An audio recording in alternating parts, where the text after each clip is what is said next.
Hi, and welcome back to Reddit Confessions. Today's story starts with a dinner table, a broken silence, and a sentence that ended a marriage. The gravy hadn't even cooled when she said it. I'm staying married for stability. She didn't whisper it. She didn't joke. She said it flatly, like reading from a spreadsheet. Her tone sliced through the conversation like a crack in a frozen lake. Her cousin stopped mid-bite. Her uncle cleared his throat awkwardly. My hand gripped the edge of the table, still smeared with mashed potatoes, and I tried to blink like I'd misheard her.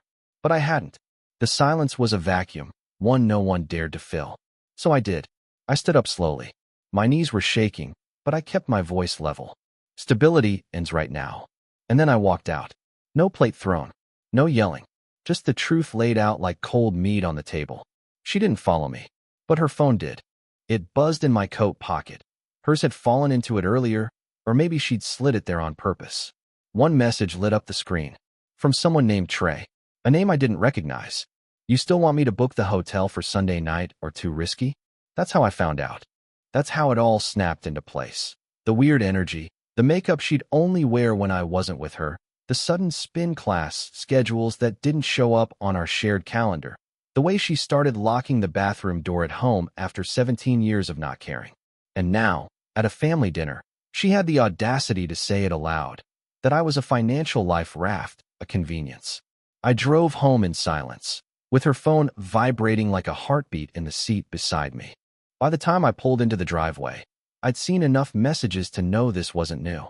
This was months deep, carefully planned, casually hidden. But here's the twist she never saw coming. The next morning, I made breakfast. I smiled. I packed her lunch like always. And I left the phone right on her pillow, screen up, messages open, with a note that said, "You can keep this stability. I'm done pretending." The phone was never locked. That's what got me. It was right there, on the pillow, open like a confession in neon ink. I had expected passwords, security codes, maybe even a fake app screen, but no. Trey's messages just sat there. Unashamed. Stupidly casual. "You're glowing after last night, BTW.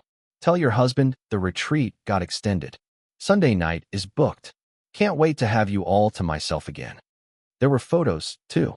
Nothing explicit, just him holding her hand in a blurry selfie, her hair up, her smile real. Realer than I'd seen in months. Maybe years. I stared at that photo until my fingers went numb. What kind of idiot was I? No, seriously.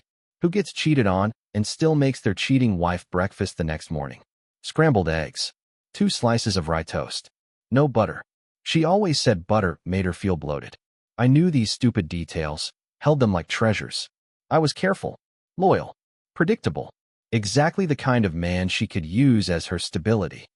She walked into the kitchen that morning like nothing happened. Hair still damp, wrapped in a towel, scrolling on her smartwatch. "Did you feed Jasper?" she asked. I nodded. My voice wouldn't work. My hands were shaking. She bit into her toast, then paused mid-chew, confused. I think she realized something was off. Maybe it was the way I was staring at the fridge, not blinking. Or maybe she'd already seen the phone on the pillow. Everything okay? I could have said a million things. I could have thrown the pan, screamed, cried, asked her how long she'd been laughing at me behind my back. But I didn't. I just said, "Check the bedroom." She disappeared down the hallway. 10 seconds passed. Then 20. I heard nothing at all. Just that kind of silence that feels like the air itself is holding its breath. And then, finally, her voice, muffled, like she was talking through gritted teeth. "Where did you find it?" That was it. Not "I'm sorry." Not "let me explain." Just, "Where did you find it?" The worst part? I still wanted her to lie. I still wanted her to spin some story, to say Trey was her friend's brother or a colleague or a prank, anything. But all she gave me was cold damage control. By noon, she had left the house. Said she needed space. I let her go, but I didn't sit still. I dug deeper. And what I found next, what was hiding behind Trey, completely destroyed the idea that I'd ever known who Heather really was. After she left that afternoon, I didn't move for nearly an hour. Just sat at the kitchen table, staring at her untouched coffee cup. It still had her lip print on the rim. A detail I once thought was endearing, now just gross. I don't know what I was hoping for. Maybe she'd come back. Maybe she'd apologize. Or at least scream. Throw something. Cry. Give me anything real. But nothing. Just my own pathetic silence. Eventually, I grabbed the phone again. She hadn't even tried to take it back. That was the most confusing part. Either she thought I was too weak to do anything with it, or she wanted me to see what was inside. So I looked deeper. At first, I thought Trey was some guy from her gym. She'd been going more often, though I hadn't seen much change in her body, and I was stupid enough to encourage her, even picked her up after some of those late sessions. But when I tapped his contact, something strange hit me. There was no last name, no linked social profiles, no call history, just text threads, all one-sided, from him. And then I checked the settings. It was a dummy contact. She had saved the number under the name Trey, but the real messages were coming from someone else entirely. My hands went cold. I copied the number and ran a search through one of those reverse lookup sites. And there it was. The real name? Lori Hennings. Her co-worker. A woman. Heather's work wife. The one she always insisted was loud, messy, and straight as a ruler. I remember laughing, actually laughing, because the irony was so thick I could barely breathe. I had spent 2 sleepless nights imagining my wife tangled up with some gym trainer or tech bro. Turns out, I should have been looking at the girl who helped organize the office Secret Santa. Suddenly, everything made a twisted kind of sense. The spa weekends. The locked bathroom door. The way she always talked about Lori with this weird mix of annoyance and admiration. She hadn't just been cheating on me. She had been building a second life right next to mine. In plain sight. And worst of all, everyone at that dinner table probably knew. Her cousin was friends with Lori on Instagram. Her uncle used to be Heather's HR manager before he retired. They all must have known, or at least suspected. And they let me sit there, carving the turkey, making polite conversation, trying so hard to be the man she wanted, while they all watched me wear the fool's crown. I felt sick, but I wasn't done. Because when I opened the Notes app on her phone, that's when things took a turn from betrayal to something much darker, and it had nothing to do with love. It had everything to do with money. I always thought the Notes app was for grocery lists, vacation ideas, random reminders. What I found in hers felt more like a set of blueprints, cold, calculated, precise. I hadn't meant to open them, but the app was still active in her phone's app switcher. Just one tap, and there it was. The first file was titled Contingency Plan, if Elliot finds out. My name, in bold, like I was some risk to be managed. My heart was hammering before I even clicked it. Inside were bullet points. Clean. Unapologetic. Move all shared savings to personal account week prior. Reroute direct deposit from Elliot's freelance contracts. Secure Jasper, dog, papers in personal folder. Claim emotional distress if he contacts lawyer. Backup texts, Trey/Lori, to hidden email. Relocate items to Lori's place 1 week before dinner.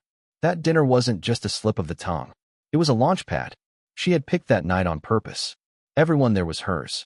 The witnesses, the insulation, the illusion of safety. And that ridiculous comment, "I'm staying married for stability," was her version of closing the final tab in her browser.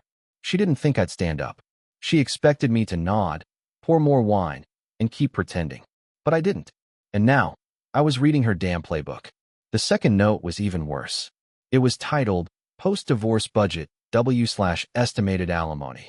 There, in plain text, she'd calculated what she could probably get from me in court. It had line items, down to my gym membership, which she'd marked optional to bleed. She had already listed our couch on Facebook Marketplace. There was a tabulation for immediate liquidity and a breakdown of how to cash out our unused travel points before I could dispute them. She hadn't just fallen out of love. She'd prepared for war while I was still making her tea when she had migraines. For years, I thought I was difficult to love. Too soft, too quiet, too tired. I bent over backward trying to be more interesting, less emotional, more masculine, more understanding. And while I was busy fixing what I thought was broken in me, she was inventorying our lives like a manager closing shop. I sat on the edge of our bed for a long time, scrolling through those notes over and over. They weren't angry. They weren't impulsive. They were practiced. I realized then that she didn't respect me enough to fear me. Or maybe she just never thought I'd dig deep enough to find it all. Maybe I wasn't supposed to, because she had one final note at the bottom of the list. Leave Elliot the house. He won't fight if he thinks he won. That was the last straw. I closed the app. I set the phone down on the nightstand. And then I did the one thing she didn't plan for.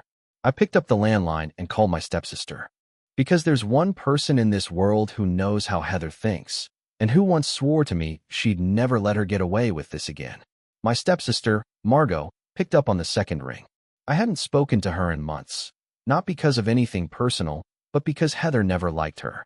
She used to call Margot chaotic, too blunt, attention-starved. And like an idiot, I believed her. I made excuses not to invite Margot to holidays, ignored her subtle jabs about Heather's perfection, and let her drift out of my life. But now I needed blunt. Elliot. Her voice cracked a little. It was late, and I could tell she'd been asleep.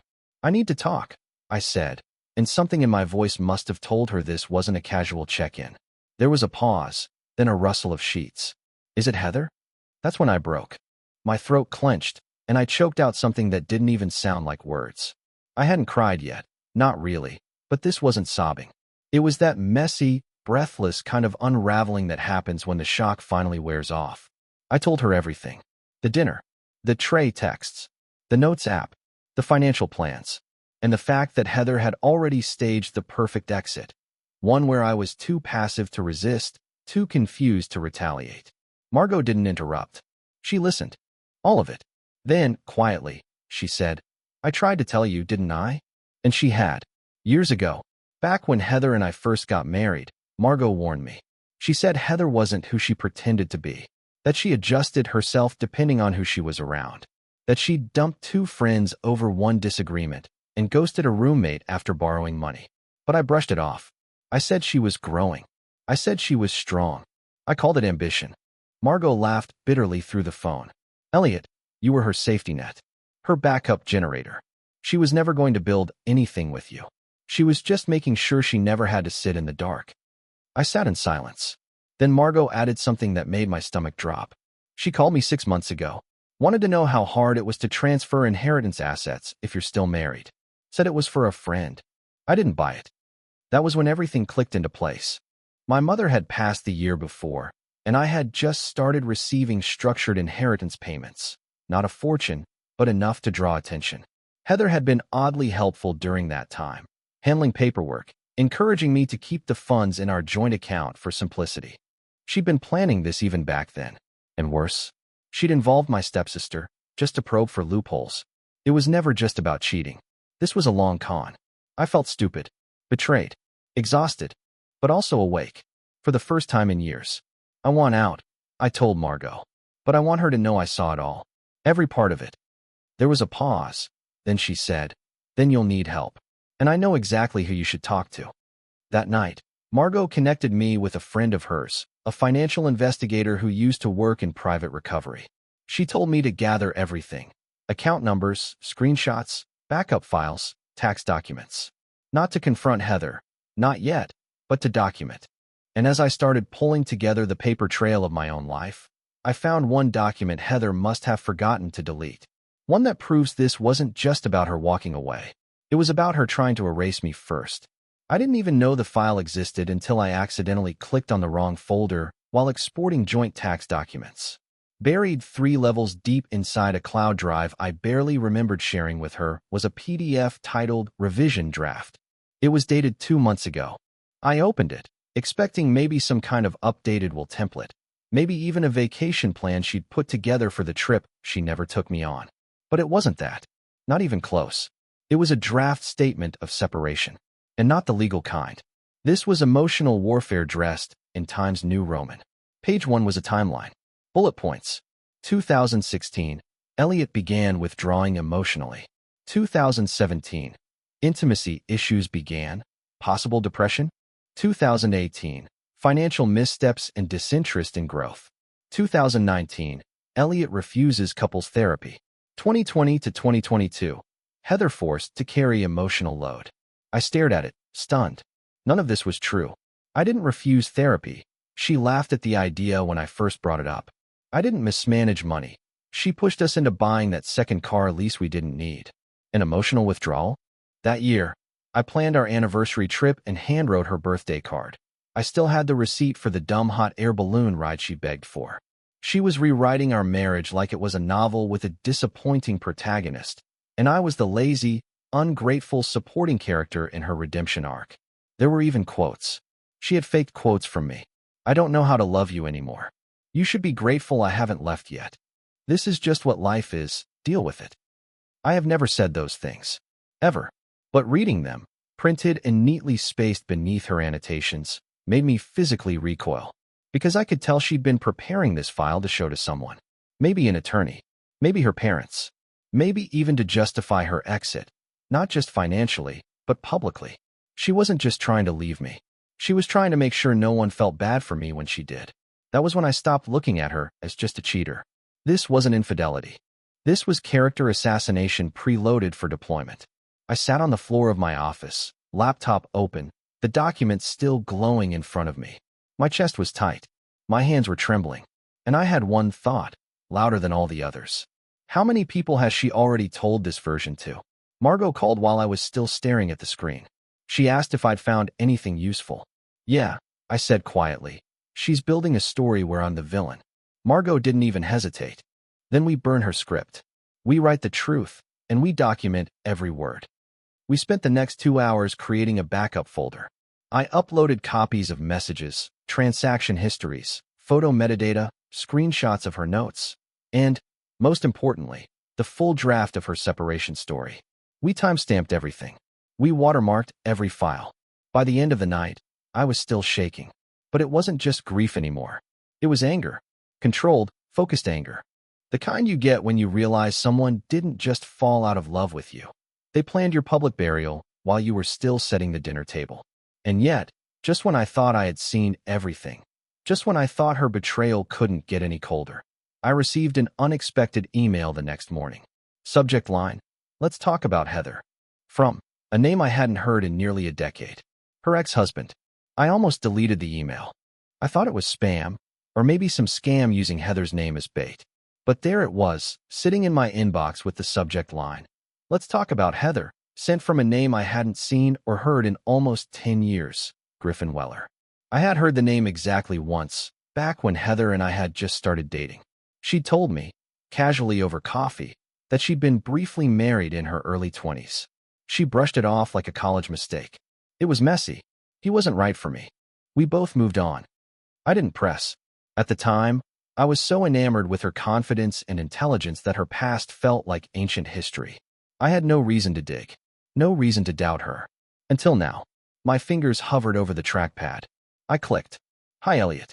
I debated sending this for weeks, but after hearing your name through a mutual and silent channel, I felt like you deserved to know some things, the things no one ever told me either, until it was too late. Heather is careful. That's the best word for her. Methodical. She never messes up unless she wants to. I see patterns. You probably do too. I'll keep this short, and if you don't want to hear more, I'll respect that. But if she's rewriting your story the way she rewrote mine, you need to see what she did to me first. Because I guarantee, the plan is the same. Griffin. Attached to the email was a zip folder labeled Heather_archive. I downloaded it, my hands clammy. Every instinct screamed this was a point of no return. That opening it meant stepping out of the narrative she had always controlled and into something raw, unfiltered, and irreversible. There were 3 video files, 7 PDFs, and a batch of emails. I started with the videos. The first clip showed Griffin sitting in a deposition room, visibly thinner and worn out. It was dated 2012. He looked broken, the way I probably look now. In the footage, his attorney stated that Heather had filed a restraining order against him after he requested an audit of their shared business account. The claim? Controlling behavior, emotional manipulation, financial aggression. I wouldn't have believed it, except his face didn't lie. He wasn't angry. He looked defeated. The second video was a screen recording of Heather giving an empowerment webinar for a networking group she apparently used to run. In it, she gave a polished, smiling monologue about choosing yourself and said something that made my blood chill. If a relationship no longer serves your evolution, you're not obligated to shrink yourself for it. Stability is fine, until you outgrow it. She said it with the same smirk she wore at that family dinner. The same tone, like it was a rehearsed line she'd said a dozen times before. The third video? A voicemail Griffin had saved. One Heather had left him the day after she emptied their joint savings. It's not theft. It's realignment. I earned peace. You clung to comfort. She hung up after that. It was like hearing a ghost echo into my present life. The PDFs were worse. Legal summaries, bank reports, emails between Heather and her lawyer, months before she filed anything. She had built a case against Griffin before ever telling him she wanted out. She even logged fake therapy sessions, entries with no dates or invoices, just to create a narrative of emotional abandonment. It was identical to what I had found in her notes app. Same structure, same timeline, same quotes, swapped with different names. I sat there, stunned, as realization crashed over me like a wave. Heather doesn't leave relationships. She dismantles them, piece by piece, until you're so broken no one will believe you anymore. And somehow, I was just the sequel. My phone buzzed. A new message from Heather. Can we meet? Just talk. No drama. I stared at the screen. No drama? After everything? After the fake timelines, the financial ambush, the betrayal with someone she disguised behind a man's name? But then something in me shifted. Not rage. Not revenge. Just clarity. I responded with one line. Dinner tomorrow. Public place. Bring your truth. I'm bringing mine. Because now, I wasn't walking into a conversation. I was walking into the final scene. We met at a quiet restaurant just off the river. Neutral ground. Neutral lighting. The kind of place where people smile politely even when the air crackles with tension. I arrived early. She arrived exactly 4 minutes late, of course, just enough to maintain the upper hand. But not this time. Heather sat across from me like nothing had happened. Like we were just two people catching up over risotto. I'm glad you agreed to meet, she said. Her voice was calm. Too calm. I didn't smile. I brought what you asked for. The truth. I reached into my bag and pulled out a folder. I placed it on the table and slid it toward her. Inside was everything, printed and time-stamped. The tray texts, her notes app, the draft documents, Griffin's email, the financial trail, the deposition footage, even a summary from the investigator Margot had connected me with, showing how Heather had attempted to reroute incoming inheritance payments into a private trust. She didn't even open it. Her eyes just flicked over the cover, then back to me. I assume this is supposed to intimidate me, she said flatly. No, I said. This is just the first time in our entire marriage that you've been forced to look at the real story, the one you don't get to narrate. She folded her hands, but the tightness in her jaw gave her away. I leaned forward. Here's what's going to happen. I'm filing for divorce. I'm sending this to my attorney and keeping everything documented. You can play victim if you want, but you're not taking a single step without leaving footprints this time. You're not rewriting me. Not again. She didn't argue, didn't shout, just nodded, a quiet, bitter nod. Maybe she realized she had finally lost control. Or maybe she already had a new plan, new version, new victim. But it didn't matter anymore, because I was done playing along. I stood up, grabbed my coat, and as I left, I felt something I hadn't felt in years. Peace. Not revenge. Not victory. Just peace. Because for the first time in this mess of a journey, I wasn't reacting. I was deciding. And Heather? Well, she'll be fine. People like her always find another stage. Another script. Another audience. But not me. Not again. 3 months later, the divorce was finalized. No drama. No court battle. Just facts. Just signatures. Just quiet. I moved to a smaller apartment across town. Jasper came with me. I sleep better now. I don't walk on eggshells. I make my own coffee the wrong way, and no one judges me for it. And last week, I met someone. Nothing serious. Just two people laughing over books and sharing silence without tension. And I realized, maybe I wasn't broken after all. Maybe I was just free. Thanks for listening to this story on Reddit Confessions. If you've ever experienced something similar, a moment where someone tried to rewrite your story, let us know in the comments. What moment gave you the strength to walk away? We'd love to hear your side. Don't forget to like, comment, and subscribe for more true stories every week. And remember, your truth is worth telling. See you next time.